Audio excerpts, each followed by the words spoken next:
guys, sulit yung paghihintay ko mga kasabi kasi 12 a.m. na dahil lumaban nga yung anak ko ng competition sa hotel sa Camelot. So, nanalo siya mga kasabi. So, kararating niya lang ng 12 a.m. Ginising niya ako. Eto, uwi-uwi niya yung trophy niya. So, ayan. Mr. Popularity. Ayan siya. 2024 sa Spring School. Tapos, eto yung sas niya. Sinuot niya sa akin kasi ako daw yung tunay na panalo. Ayan mga kasabi. Nagising ako. Ayan. Kasi 12 a.m. na. So, ngayon matutulog ulit ako. Natuwa ako. Congratulations sa anak ko. Sulit naman yung paghintay namin.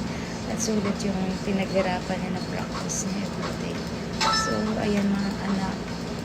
Congratulations sa aking anak. Congratulations sa aking mga kasi nanalo yung anak ko. Congrats po sa akin. Good night. Matutulog ulit ako. Bakitulog.